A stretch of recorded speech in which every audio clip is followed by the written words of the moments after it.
an assassin.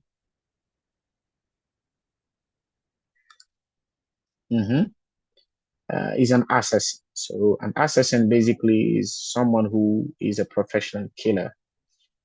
And that was name and that word comes from the word hashashin,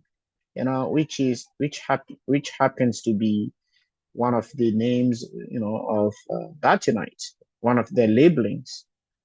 This is how people call them, but hashashin also. Actually, uh, excellent, hashashin. That's correct. That's correct. Yeah, hashashin. Yeah, that's the Arabic word. Uh, Therefore, Imam al-Ghazali, because there were a lot of atrocities in the Muslim society at the time, and these atrocities are sometimes attributed to the Hashashin. Not only atrocities in terms of killing people who disagree with them, because this is how they used to be. They would kill you if you disagree with the views. It was a secret movement, believing that,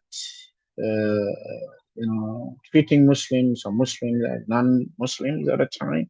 Like we have today, we have some people today that are very extremist, treating Ahl Sunnah wal Jama'ah, including the Ash'arites, Maturidites, actually, which constitutes probably the two-thirds of the Muslim world today, treating all these people to kufr and all this stuff, and talking about issues related to the aqidah and all this stuff because of tiny and probably subsidiary sometimes issues related to aqidah, and the Hashashin were exactly like these people. They would treat you to kufr if you disagree with them.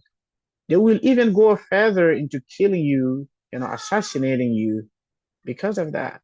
And by the way, some of the caliphs were assassinated by the Hashashin. Even there was a time where Imam al-Ghazali was in a way terrified, because especially after the releasing of Fada'ih al-Batiniyah, which he was commissioned by al-Mustabhiri to write. He even said that, some of them even made some move on his life. But later on, back down and back off for some reason. Uh, because Imam Ghazali was trying intellectually to, in a way, to tackle some of the problems, some of the views that they have. Study the views, make them available to everyone. These are their views. This is how they believe.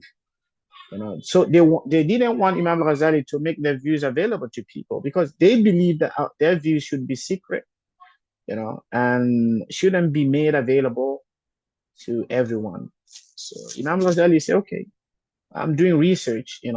Even here, Imam Ghazali would tell you that the reason why I was meaning to have a book on Ta'lim is, but the Caliph also wanted him also to do that. So it was a coincidence. It was a coincidence that the Caliph find it very important for people, in his dominion to know about these people, to know about the secret views, and so he commissioned Imam al-Ghazali, and Imam al-Ghazali also, as we said, wanted also. He had been meaning to do so, to write a book on the Batinites and all this stuff. So, and the book sometimes is even called Al-Mustabhiri, yeah, the book, because he was commissioned by Al-Mustabhiri to write the book. Yeah. Of course, Al-Mustabhiri was a Abbasid Caliph, yeah, and respected Imam al-Ghazali a lot. Most of the caliphs, because of his knowledge, he was one of the prominent scholars in Iraq at the time, no doubt about it. And he even presided the Navamia school, which which uh, which is today like MIT or these great prominent institutions in the world, Cambridge, or you name it. Novomia was one of the prominent schools, if not the prominent at the time, if not the most prominent. So yeah, he is now Imam Ghazali would tell us about what is the ta'limi, what are the the objectives, objectively, and then yeah, and then uh, voice his what he sees about the talimis, what is conclusion about them, the finding. So this is what we're going to read, inshallah, and yeah, this is four. Do you have any questions so far? Is there any question, any remark? If you have something to add to it to enrich the discussion. This was supposed to be like a book discussion. Mm. Uh, does anyone want to add something to it? No one is interested. Okay. مذهب التعليم وغائلته.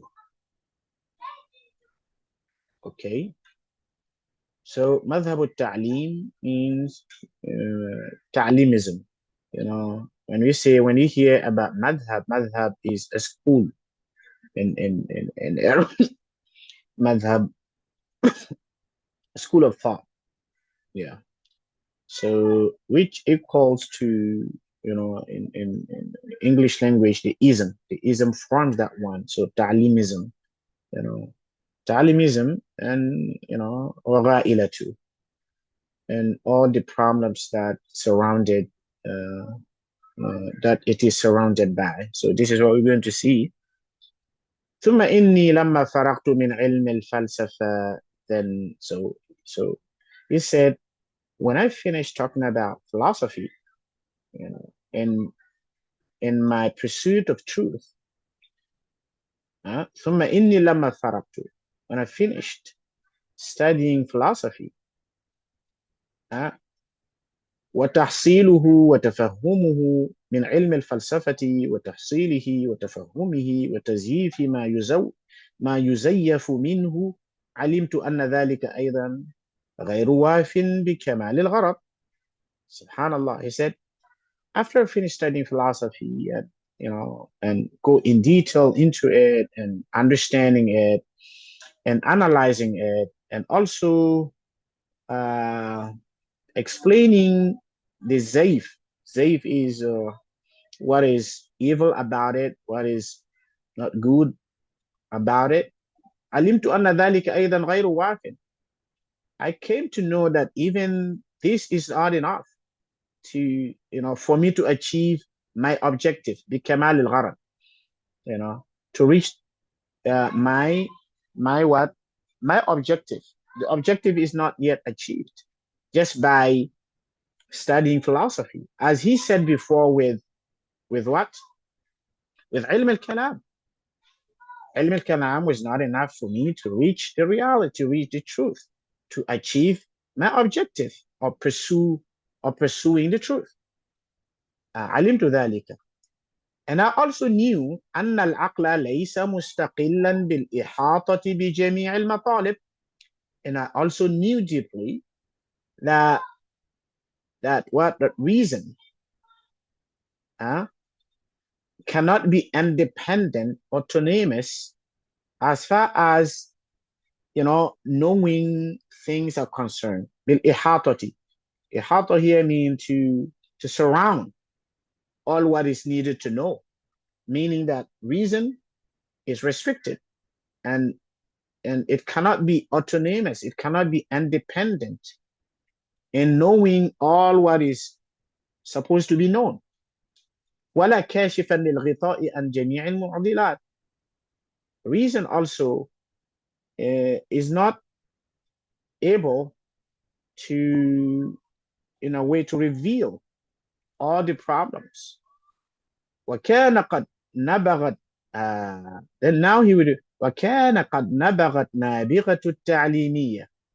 Knowing all this, knowing that reason and philosophy, cannot be the answer to my pursuit of the truth. And I found also that at the same time, نبغت نابغة التعليمية, so the تعليمية was emerging at a time. وشاع بين الخلق, the تعليمism was emerging and becoming popular in the society. وشاع بين الخلق تحدثهم, and the society and the people start talking about it. بمعرفة معنى الأمور من جهة الإمام. Okay, من جهة الإمام المعصوم القائم بالحق. Then when I got to know that people started talking about ta'limism and their claim that things and issues can be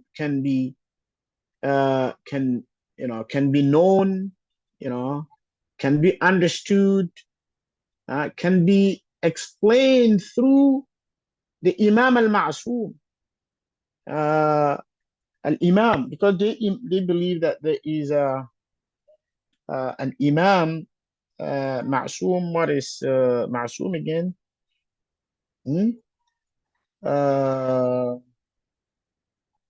What is Ma'soom? Ma'soom is sinless. They have an Imam that is sinless. Okay, that truth can be known and issues can be explained من جهة الإمام المعصوم, the sinless Imam القائم بالحق. Okay, that Imam who is with the haq. This is how, this is what is being propagated. This is what is being, disseminated in the society at a time. That the Imam al-Ma'soom, al-Ghaib, the absent Imam, which is Ma'soom, is the one that has the haq. فَعَنَّ لِي أَنْ أَبْحَثَ فِي مَقَالَاتِهِ. When, these started to become a gossip in the society, I said, okay, it's high time I did research about this, and I said that it is high time that I look into the articles, the writings, and see what is that. Maybe they have truth. Maybe they have something like the truth. Why not? لأطلع على ما في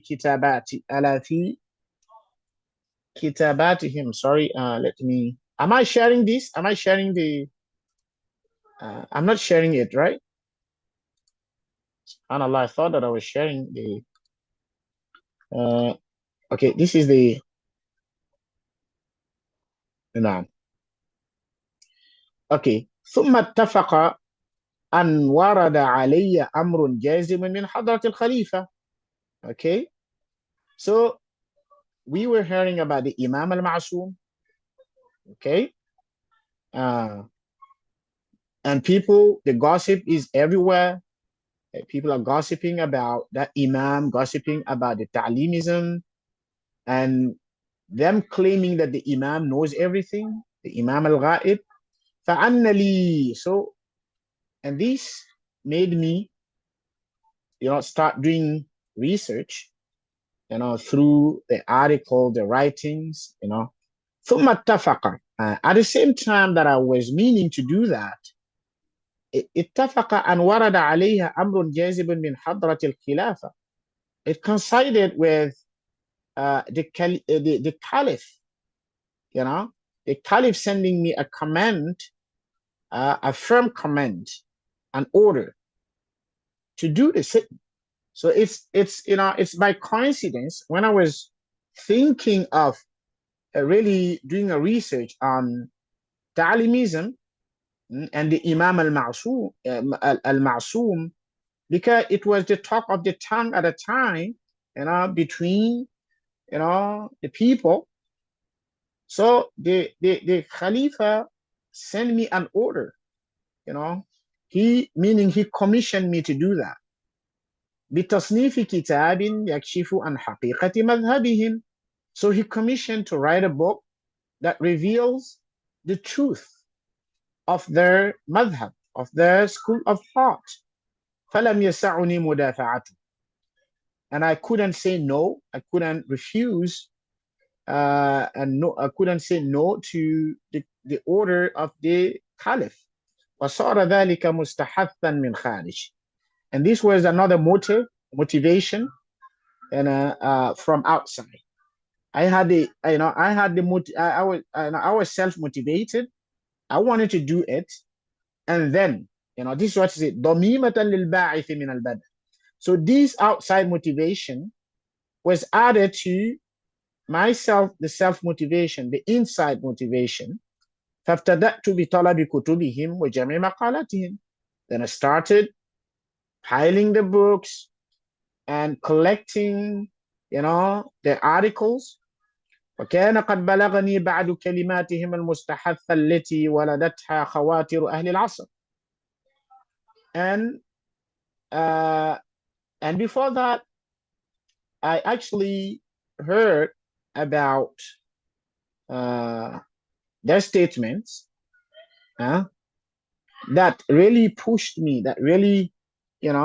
pushed me to التي ولدتها خواتر أهل العصر, which were actually, which were actually made available by the people of that time. لا على المنهاج المعهود من سلفي. فجمعت تلك الكلمات. Then I collected these the statement ورتبتها, and I put them into order, مقارنا, and comparing it للتحقيق. I basically, there were statements here and there, and what I did, I bring the statement and I put them into order, and I start comparing between the statement. واستوفيت الجواب عنها, and I did a study of it, and I look into it, and I and I did some analysis on it. واستوفيت الجواب عنها, until I found an answer to all these statements.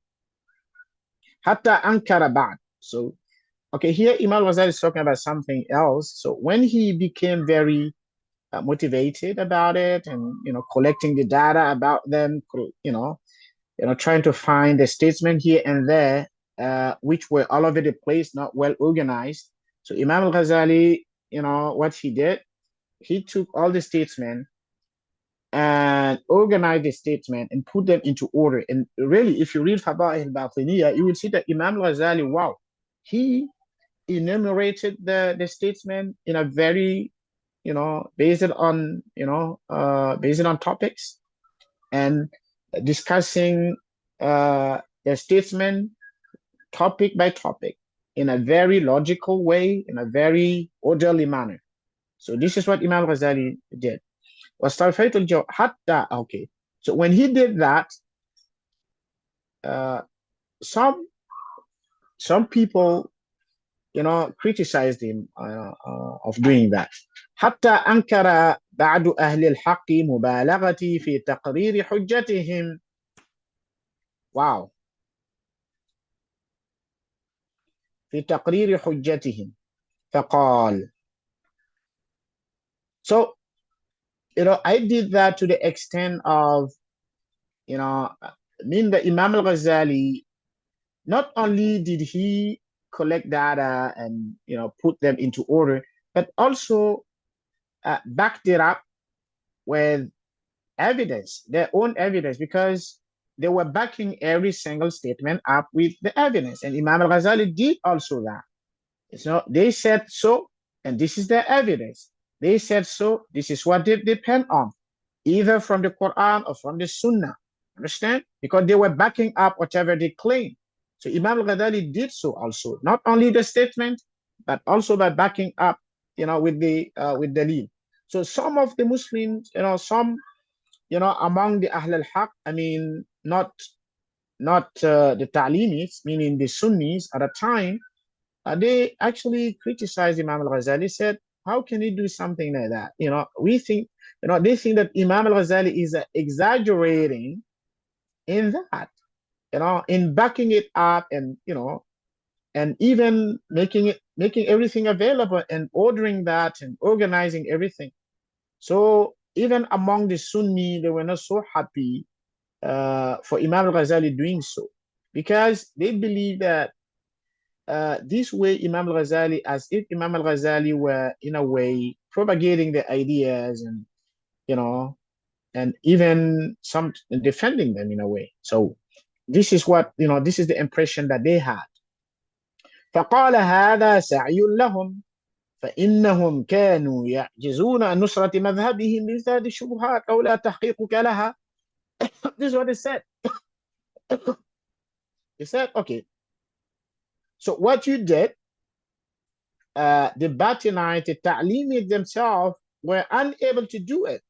And they were unable to, defend their own madhab, and the shubuhat and the confusions that around the madhab, if not because of your tahqiq, if not because of you making it available, making it organized, making it well patterned, making it, you are the one that, on the contrary, you are the one that's going to make it, popular. You are the one that going to make it, logical and, orderly, organized, So Imam Ghazali looked to that extent.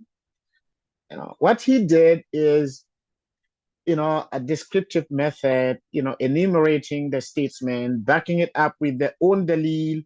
And so when people see, they say, okay, you see, you are helping them even, answering to some of the confusions that surround the school of the Talimism itself.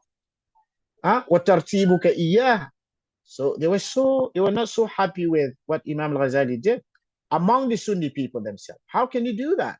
And these people, that, they're Ahl al-Dalal. How can you do it? This is what, bottom line. How can you do that? How can you, make the statement in an orderly manner that is, logical and everything well patterned, and, how can you do something like that to that extent? So, وهذا الإنكار من وجه حق. Imam al-Ghazali said, okay, this criticism is well warranted, is well taken, has some truth in it. Why it has some truth in it? He said, because Imam Ahmad ibn Hanbal, criticized Al-Harith Al-Muhasibi, تصنيفه في الرد على المعتزلة. Al-Harith Al-Muhasibi, has a book refuting to the Mu'tazilites. And therefore, Imam Ahmad criticized that initiative. How can you do something like that? How can you write a book refuting the Mu'tazilite? Because when you write a book, the book will become popular, and then in a way, you are making the Mu'tazilite popular. You are giving them some credit by just writing a book refuting them. So Imam al-Ghazali said, okay, maybe what you have said, there is some truth in it. It is well warranted, because this is exactly the same thing that Imam Ahmad did, a long time ago. He criticized Imam Al-Harith Al-Muhasibi because he wrote a book refuting the Mu'tazila. Imam Ahmad said, no, you shouldn't have done that. But what was the response of Imam Al-Hasibi to Imam Ahmad? Imam Al-Harithi said, الرد على الرد على البدعة فرض. Imam Al-Harith said to Imam Ahmad, why are you criticizing my initiative? I think it's a good deed. It's a good deed, writing a book and refuting, bid'ah. And refuting bid'ah is fard. Understand? It's an obligation.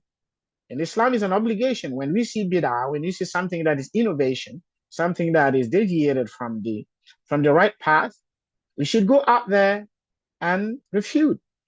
Understand? فقال أحمد نعم, that is true.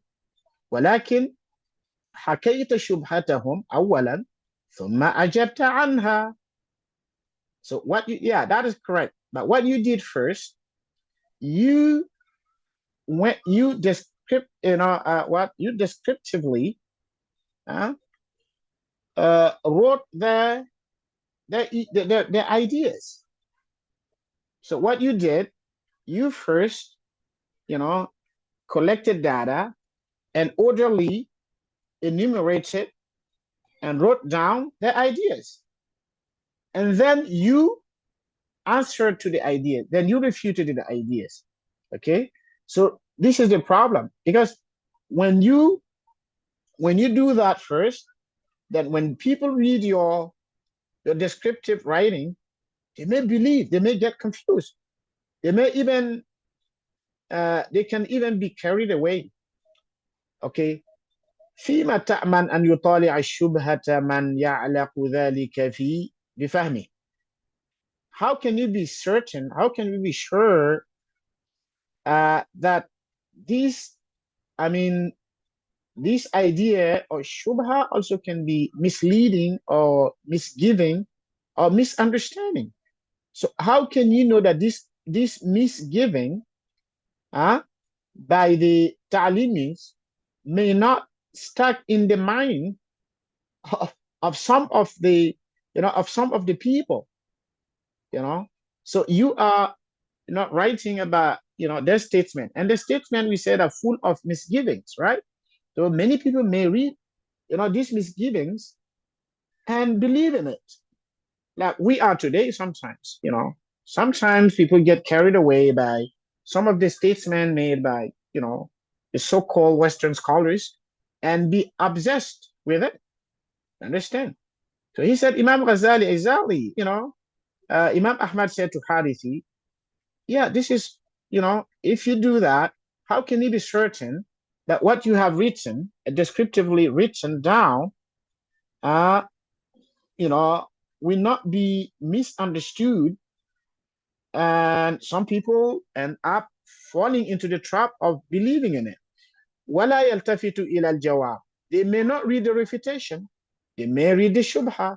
They may read the introduction and not reading the refutation to it. أَوْ يَنْظُرُ فِي الْجَوَابِ وَلَا يَفْهَمُ كُنْهَا. He may read the refutation but may not understand it properly. So what will stuck in their mind is the misgiving. So how can you be sure that they wouldn't take the misgiving and leave the answer and leave the refutation and not even understand what the refutation is all about, what your commentaries is all about? So that is the idea. So I think we are running way out of time. So we almost done, inshallah. This is the part that we need to وما ذكره أحمد بن حنبل حق. So now look at this Imam al-Ghazali, look at the objectivity. He said what Imam al-Ghazali said is true, and what others also criticize him for is warranted. ولكن في شبهة لم تنتشر ولم تشتهر. Imam says, yeah, they are true in a misgiving that has not become popular, an idea, an ideology that has not become, popular, that has not become available to everyone. You say, yeah, they are true. If, let's say, the Talimism and all the misgivings have not been made popular, have not been made available to the awam, to especially the novice, the non-learned people, there wouldn't have been a problem. But the problem now it is that it has become popular. It is available to the society and everybody can see it. And therefore, فَالْجَوَابُ عَنْهَا wajib. If that is the case, then refuting it and elaborating it, and explaining it, and then refuting it has become wajib. You understand? وَلَا يُمْكِنُ الْجَوَابُ عَنْهَا إِلَّا بَعْدَ الْحِكَايَةِ. And you cannot refute something before you elaborate and explain it and describe it. How can you describe something? How can you refute something you don't describe? You need to first describe it. You need to first, document it, write about it, make it, and then you refute it. How can you refute something that is not there? So first you need to, to tell people about it. You need to, write about it as it is, descriptively. This is how it is. This is how they believe. This is their belief. And this is their evidence. And this is so and so and so in an orderly manner. And then you comment on it. And then you refute on it. This is what we are doing now in academia. It's all about that. Huh? Academia, you have statement, you say that, so and so, that scholar says so, but I believe that this is how we do. And this is what Imam Ghazali was doing perfectly. So to that, I think, we should stop here, inshallah, about the Talimis. And next time, inshallah, we conclude Imam Ghazali discussion with the Talimis. And he will tell us a bit about their beliefs and their beliefs and why their beliefs cannot lead to truth. Because he is in the pursuit of the truth, nothing but the truth. And he started with the Kalamis, and he couldn't find the truth there. And he moved on to the philosophers and all the discipline, the sciences and all this. And he said that there is nothing here to gain. And he moved on to see the Talimis, one of the most current views at the time. So to see if they have some sort of truth, if there's something that he can hang on to. So he is still discussing the Talimis. And then I think that the last group is the Sufis, the Sufi approach. Yeah. And see what he's going also to say about the Sufi. But for the time being, we are going to elaborate more on the Talimis next time, inshallah. Their beliefs and what Imam Ghazali thinks about the Talimism. Okay, I think to that we say وصلى اللهم وسلم على سيدنا محمد وعلى آله وصحبه أجمعين. If you have any concern, you have any question, can you or even if you have any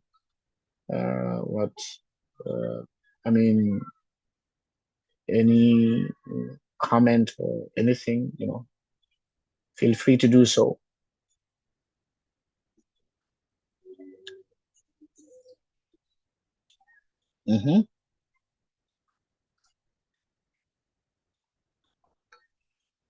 Yes. Is there any question? Is there any reproach? If not, do we end it? And okay, thank you. Yeah. So thank you very much, and see you next time, inshallah. What we do you prefer it? Let me ask you a question. Do you prefer it that way, or you want me just to give the gist of it? Because the reason from the get-go, when we thought of reading this book, we wanted to have the book itself and read and see what Imam Ghazali says. This is to see, because there are many reproaches of Imam Ghazali from the so-called Western scholars about him.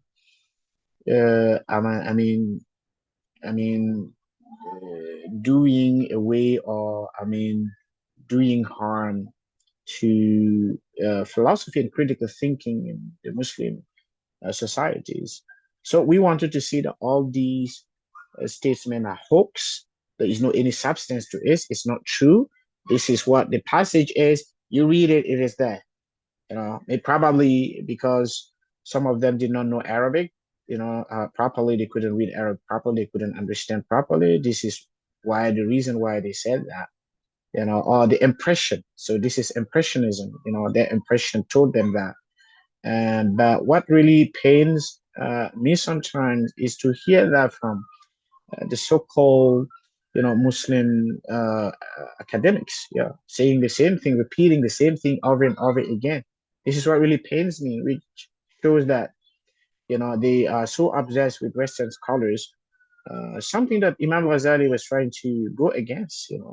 Everybody was obsessed with Aristotle and all these, Greek scholars at the time, and Imam Ghazali was not really phased at all. He was not phased at all. So all this is to show you that wow, what a great scholar he was. So if you want us to keep on reading the passage, that's it. But if you want me to kind of, summarizing everything, into like a slide form and making it like shorter, I can do that also. It depends on you. You see what is really good for you, and I'm ready, inshallah. So what do you think?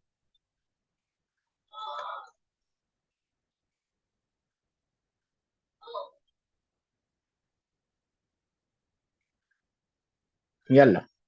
Assalamu alaikum wa rahmatullahi wa barakatuh.